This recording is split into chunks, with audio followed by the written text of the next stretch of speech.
Hello and welcome to a new episode of Everything Phil Collins. And today we're going to rank the Genesis album covers from not the best all the way up to the best.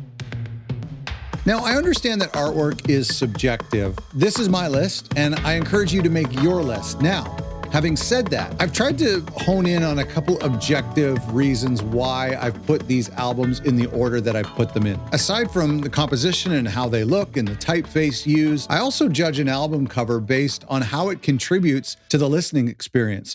Does the album cover match the music that's on the inside? These are things that may not matter to you as a music fan, but for me, album covers have always been a huge thing. And I encourage artists a lot of time when I'm working with an artist to pay attention to the album artwork that they're using because more so today, visuals are actually the first time that music fans interact with albums when they see it in their social media feed or when they see it in iTunes and even in a record store when you're flipping, a great album cover can stop you in your tracks. Let's go. Okay, starting with what I guess we'll call the worst album cover or the album cover that I like the least is, and then there were three.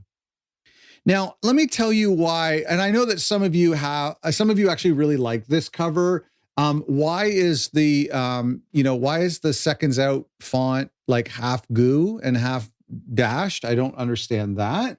It's possibly that like the band members were leaving and so the name is kind of falling apart and all that's left is three letters, perhaps? I don't know.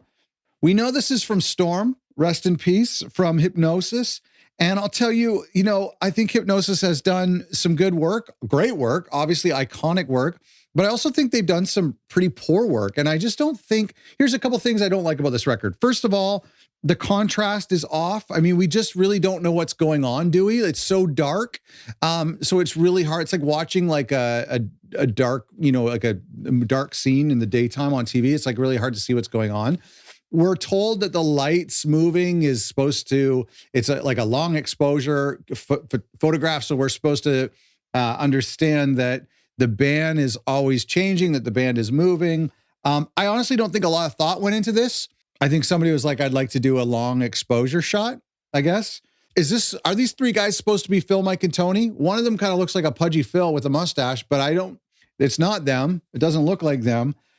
We don't even really see, like, is that guy in a car? I think he's in a car driving by. Is he, there's just so much going on that like, it just really isn't working. I just don't really, it also, I mean, I guess it kind of matches the music, although that might be a projection after listening to the music because it does feel like dark, late at night music aside from Follow You, Follow Me. Maybe it matches Deep in the Mother Lode, The Lady Lies. It could work that way. I think the reason I'm putting it at the bottom is because I think for Hypnosis, it should have been better. And I would say the same about Small Creeps Day, which comes around the same time and is also by Hypnosis. And I don't think that album cover has stood the test of time. It kind of looks like somebody left it out in the rain and like rust dripped it on it. I just don't think it's a great album cover. A great album, but not a great album cover. So I'm putting, and then there were three at the bottom of my list. And I know some of you will put that closer to the top of your list. Okay, moving on to this, my second least favorite album cover is Calling All Stations. This won't be a surprise for a lot of you. Here's my issue with this. And then I'm going to tell you why I forgive this album and why I didn't put it as the worst album cover. So here's what we don't like about it. We've got some sort of weird clip art character there. We've got, the typeface is okay, but the calling all stations, that's kind of just a little too on the nose, right? Here's where I'll forgive them. This was the 90s, and this was people playing with Photoshop for the very first time and saying, look at these cool things we can do with our photos. And so to me, this is like classic 90s, and I actually think a lot of the rock album covers from the 90s are quite poor. There are some exceptions, of course, but I think for the most part, there was a lot of album covers that looked pretty sketchy like this. And I think if we go to a used CD shop and look through some of the old CDs from the 90s, there were a lot of pretty rough album covers. So not a bad album. I'm not an anti-Calling All Stations fan. You can bet we'll do a review on it someday, but it's our second least favorite record. Okay, so number 13, I think here, From Genesis to Revelation. Now, let me say why this album is good. I do like minimal design. And I think if this were like Honestly, if this were their self-titled record instead of Shapes, I think it would be a cool play on like the religious Bible, this Bible black with the gold, where it normally would have been, where it said Holy Bible. It's on an angle. It's kind of cool like that. I love minimal design. I think it's a really, really cool album cover. But here's why it has low scores, is because for a debut album, it caused a lot of problems, right? We know this. We know, by the way, is this worth money because that is crooked? The album title is crooked. This whole thing was like pieced together by hand. We know that this caused problems, right? This was put in the religious section in some record stores. Some people, even if it was in the rock section, they thought it was a religious record. It's a terrible album name. It's just so on the nose saying, hey, this is our band name. We don't have a good reason as to why this is our band name. We're not religious at all. This is what creates problems for this artwork. Other than that, it's pretty good. It could have made more sense for a self-titled. It could have been poking a little bit of fun at the fact that they're not a religious band. But for a debut, I think the joke was lost. So that's why we're going to put this low on our list. Other than that, it's minimal and it's nice. It holds up over time as well. This next one, number 12, might upset some folks here, and I'm doing Nursery Crime, and I'll tell you why. Okay, sure. A young girl playing croquet with people's heads has its appeal, don't get me wrong, but I don't think it's held up over time. Now, I'm putting Foxytrot much higher than this, but I don't think this is held up over time. I don't like the sepia tone. I don't like the yellowy tinge to it. I just think if obviously there is a similarities between this and Trespass and Foxytrot, and I put those elsewhere on our list, but I'm putting this one significantly lower just because I don't think it's pulled off quite as well as Foxytrot or as Trespass that came before it. I guess I should say that there is evidently my list is slightly skewed to albums that I enjoy more so than others. I get that. I think that when you love an album, you love the album cover, even if the album cover isn't great. And I struggle with Nursery Crime, and I know that's sacrilegious to some of you, but I struggle with it a little bit. And I'm sure that will change over the years, and I reserve the right to change this list a week from now or a year from now or 10 years from now. I just don't think the contrast of this holds up quite as well as Foxytrot, which I think Foxytrot is quite beautiful. I'm not a fan. There's some crackings in the painting. I don't know if that was on purpose or not, but I just, overall, I don't think this stands the test of time. Okay, let's move on. Sorry if you're a big fan of the artwork of Nursery Crime. There is some cool things about it. Now at number 11, I'm putting Shapes. This was created by Bill Smith, I believe. I for a moment, I thought this was Hypnosis again. I always thought it was Hypnosis, but it's Bill Smith, of course, who did Abacab. Yeah, Bill Smith. So the inside is lacking a little bit because we have some photographs, which are great, but we also have some clip art, which is not so great. But the yellow stands the test of time. The inside of Abacab has kind of gotten a little bit worn a little bit. Now here, okay, so what we've got these shapes, right? And people refer to this album as Shapes. Not crazy about the back, the way the back looks. I think this is a missed chance. I think the yellow border was a mistake. I think the typography, I would say a lot of you are with me on this one. It's not one of the best, right? It's not a great font there. I'm not opposed to the shapes. So this was apparently a photograph of his kids' toys. This was Abacab, and I'm not going to talk about Abacab right yet. I got to save my thoughts on that one. I think he was maybe rolling into this with a little bit of confidence, and I thought, let's do something really weird. I think, is it Mike who talks about not loving this album cover? I think they were in a bit of a hurry. I think they should have looked at some other options. I've heard that the band was really difficult when it comes to working on album covers, which is weird because they don't always hit it out of the park with their album covers. You'd think if there were perfectionists with artwork that they would some better album covers. I think there is some mistakes along the way. We're going to put Shapes low on the list.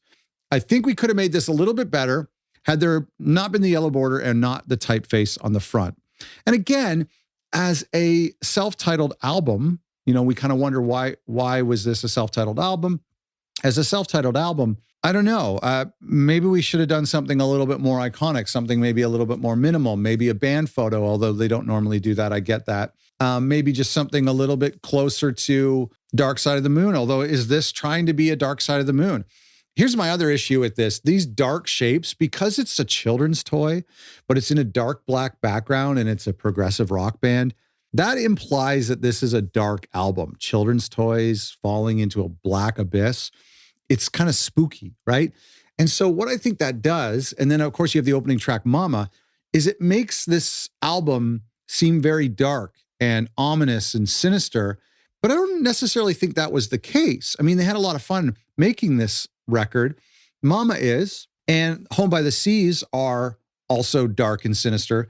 But then we have songs like Silver Rainbow, It's Gonna Get Better, the funny song Illegal Alien, or it was funny at a time. That's All is a lighthearted song. So I think this album is lighter and more peppy than this album cover implies. And that's one of the reasons why I'm not a huge fan of it, because I think they could have done a better job at communicating what the album sounds like. What do you think of Shapes? Let me know. I'm curious. I'm sad to bring this album next. Coming in at number 10, one of my favorite, this is funny because it's one of my favorite album covers. I just think they flopped it. They flopped the landing, or whatever you say. And that's We Can't Dance. So first of all, I do not mishear me. And I mean, absolutely no disrespect to the lovely artist who made this gorgeous watercolor painting, which I believe is called Father to Son or Father and Son. Fantastic. And then, of course, very much like Duke, we have a lot of companion paintings that are throughout this record that she must have done to tie in with Cant Dance and the songs, right? We have Dreaming While You Sleep, and we have the artwork for No Son of Mine. And those looked great on the singles. Everything about this, and the yellow background, I have no problem with the yellow background. The painting is really nice. The back painting is also beautiful here. I have no problem with this painting, so please don't mishear me. My issue with this album art, and we've talked about this before when we did the review on We Can't Dance, is the album title, right? And now I'm not even going to say too much about this Genesis font here, but to me, it's like this would have been a good opportunity to reuse the bacab font because it's kind of like a paintbrush style, or to do something a little bit more painty, impressionist type feel. But it's the album title, right? And we know there's a little bit of a history where it was kind of a last minute change in the title. I Can't Dance had the potential to be a hit. And they're also capitalizing on the kind of dance and rave culture that was coming up in the early 90s. And so I don't know if it was them or the record company, that at the last minute, instead of calling it something related to No Son of Mine and related to the photograph or the painting, which is obviously a father and son looking up at the sky, they switched it to calling it We Can't Dance. And so that's what I think ruins this gorgeous album cover, this purple font. I'm not totally against the Genesis font that they used on the latest tour and that they would use around the We Can't Dance tour. I'm not, it's not terrible. I have no problems with it. I like that they changed it up, their logo over the years. I don't love bands that stick with the same logo.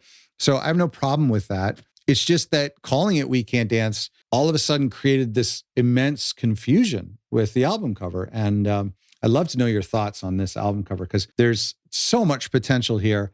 And I almost have to put it so much lower. I mean, even Calling All Stations, even though that was so on the nose, at least it made sense, right? Same with From Genesis to Revelation, at least it made sense. But it's this and Shapes where you start to go, what? Okay, number 9, I'm bringing in Foxytrot here. You know, one of the great things, and we saw this with, and then there were 3, and of course, Nursery Crime and Trespass, which we'll see, is the full gatefold artwork. This artwork on the inside too is so bizarre, but I don't hate it. It's very like proggy. It's kind of like, yeah, it's interesting. It's very interesting. The inside actually, I quite like.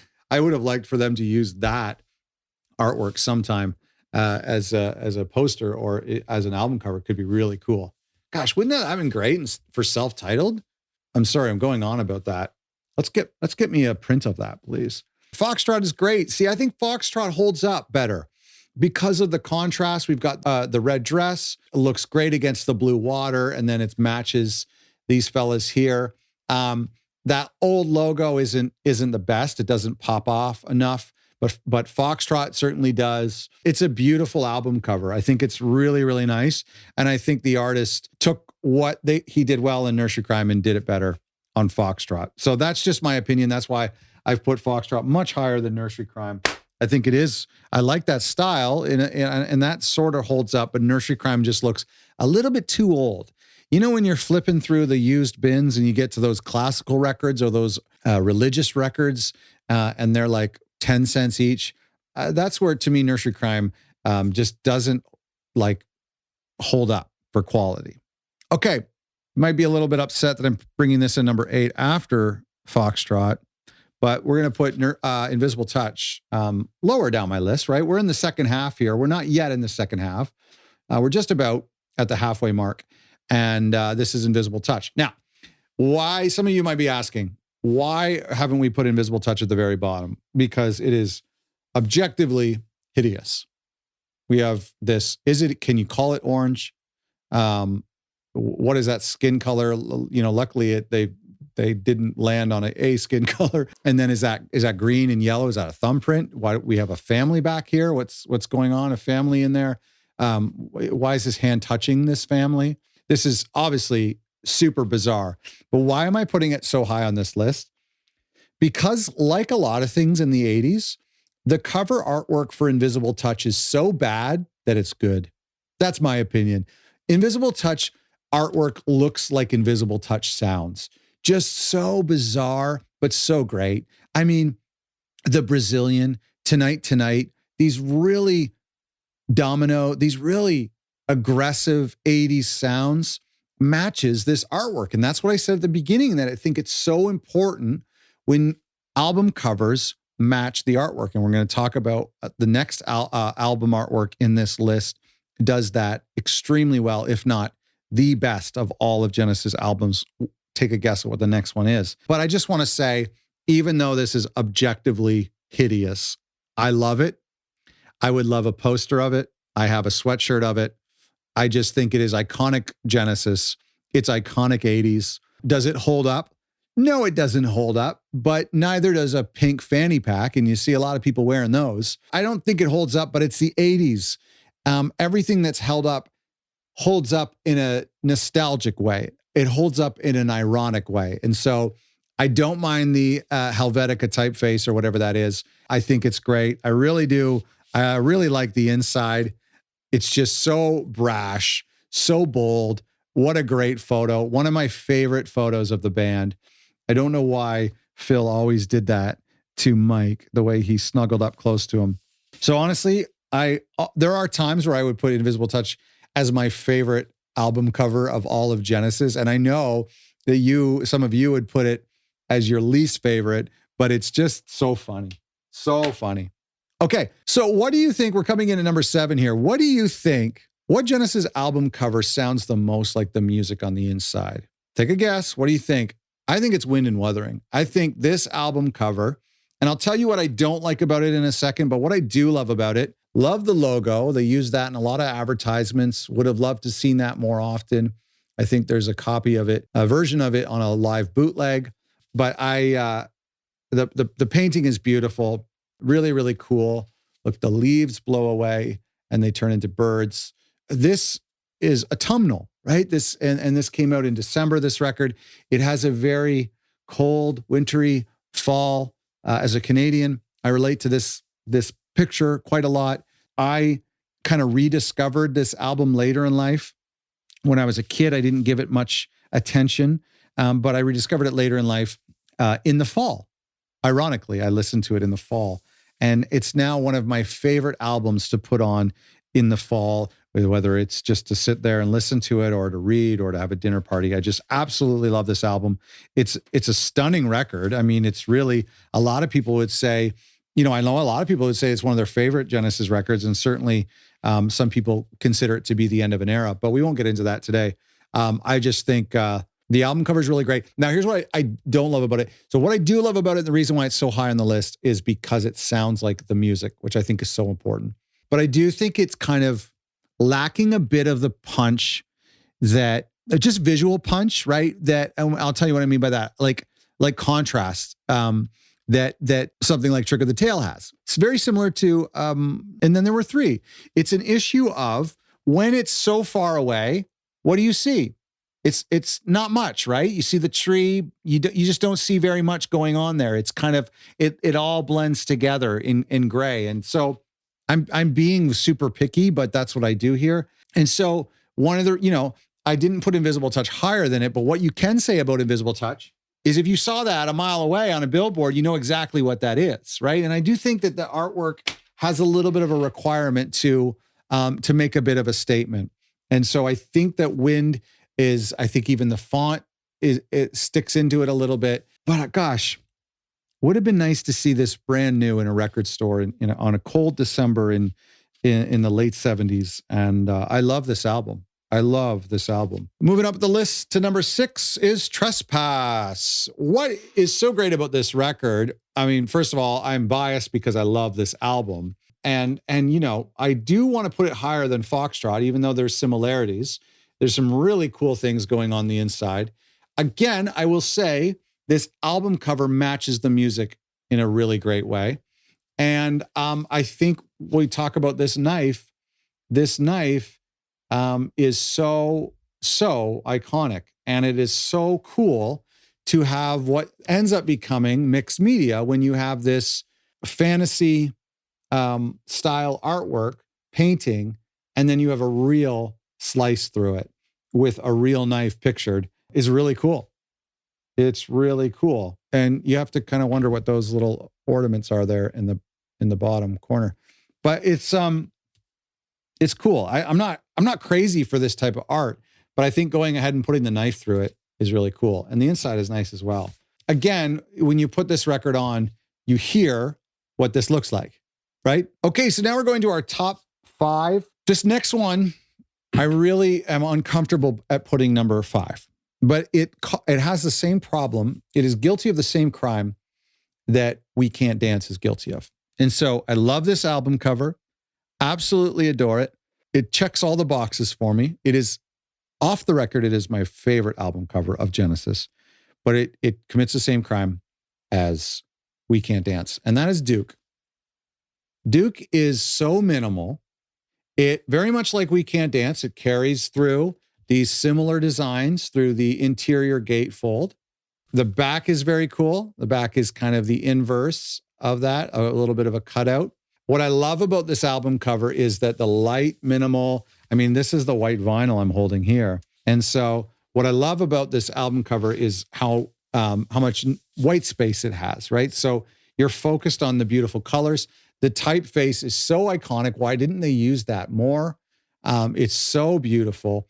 I think it really instilled a lightheartedness for the listener when you listen to the opening sequence of tracks, when you listen to Misunderstanding or Turn It On Again, or the suite at the end, it just instilled this pep to the album that makes this a real exciting listen because the album is so colorful. If this album was as dark and ominous as Shape's cover was, and then there were 3, I don't know how I would feel about it. But to me, this changes the sound of it. I think it's so great. Why? What crime does it commit, though, is this album title, Duke, right? So correct me if I'm wrong, and our Genesis viewers always do, but correct me if I'm wrong, but the name Duke came from the idea of the intro and outro and behind the lines, making it feel like the songs felt like there had this like royal parade sound to it, right? And so that's where the term Duke came from,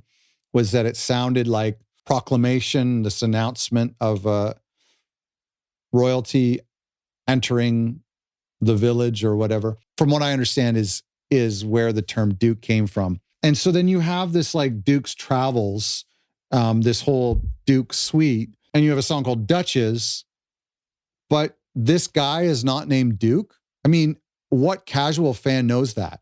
Nobody knows that this guy isn't named Duke. The name's right there. And so I always found like that was so weird. And then it's Albert. Of course, we know this came from a children's book, which I'd love to get my hands on a copy of that. I think the album cover is so good, but these little storylines that they get fixated on, I don't know if it's they run out of time or if it's kind of designed by committee, but the way that this album, like why this guy, we have this story of Albert that Phil would talk about live, and that we have this Duke suite I just think it's missing. There's a juxtaposition that makes it kind of confusing. And I mean, if you have a way of rationalizing it in your mind, please let me know. If you have a way of reconciling it, it's just been kind of confusing for me. And I just think it's kind of, heck, we're being very picky here. And I just want you to know Duke is my favorite album. So this is the only thing negative I can say about this record, other than Please Don't Ask should have been on face value. But I think the album cover suffers because this chubby fella is not named Duke. Do you agree or disagree with that one? Coming at number 4 is A Trick of the Tail. What a beautiful album cover. Why I love this one so much is because how minimal it is. So obviously the drawings are so detailed, so iconic, would kind of stay with the band forever. Of course, this is a very important album. It's the first post-Peter album, but they still stay minimal because they use these, which I think draws all this attention to the drawings and the typeface. Everything's centered. It's beautiful. One of the things I was thinking about as I was preparing for this episode and how much I love this album cover is that it's a shame they didn't try to make A Trick of the Tail and Wind and Wuthering this like double album that was like 10 months apart. You know what I mean? I don't mean a double album in the sense of like The Lamb, but I think sonically there's similarities. They left some poppy songs off of Wind and Wuthering, which I think served the album well and helped fit in with that autumnal album cover.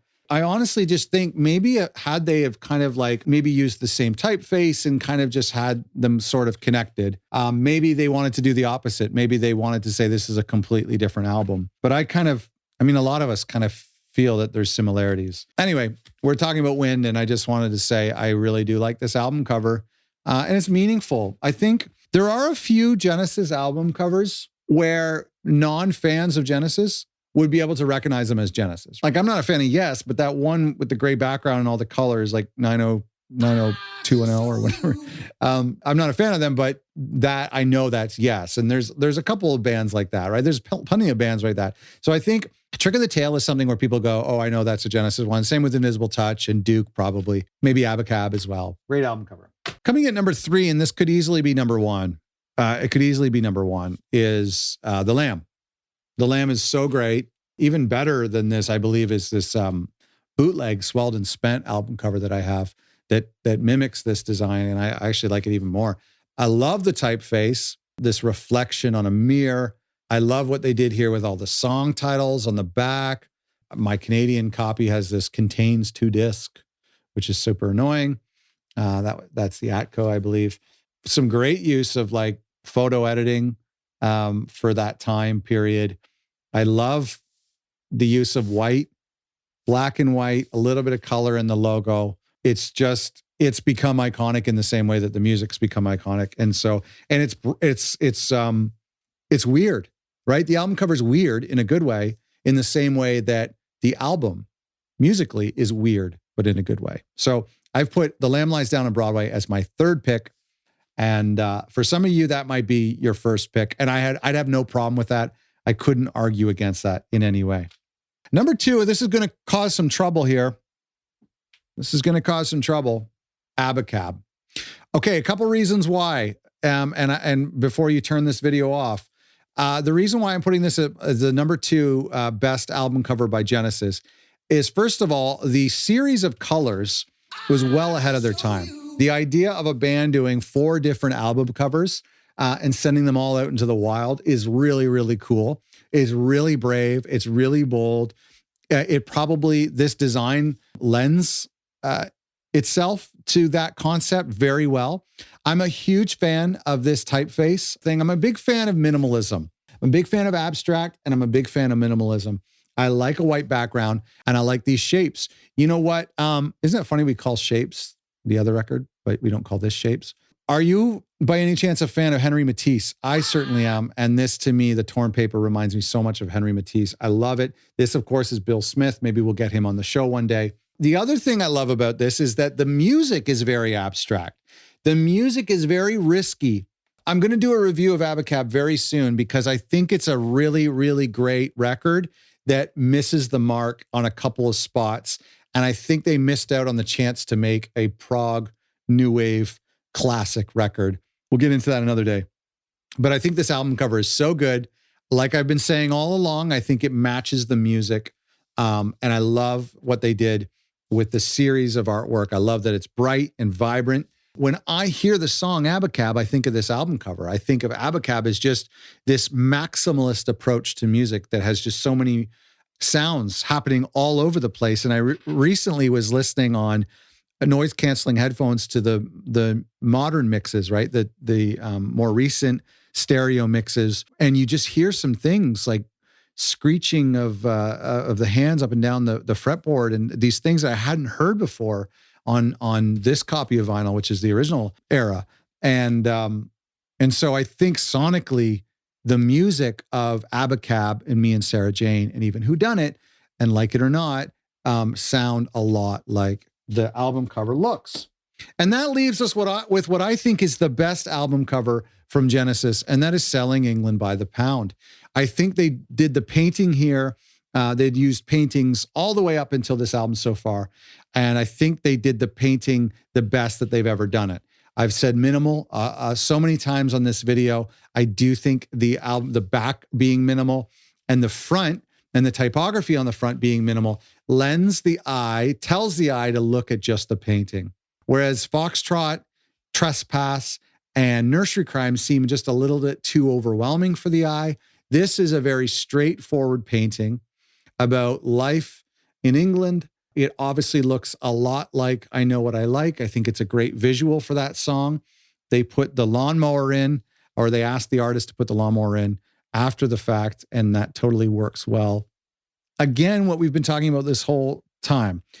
Is this a great album cover, regardless of what the music is or who the band is? Yes. Is this a great use of space?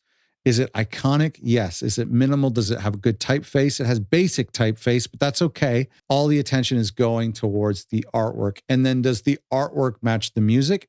And I think Wind and Weathering's a close second.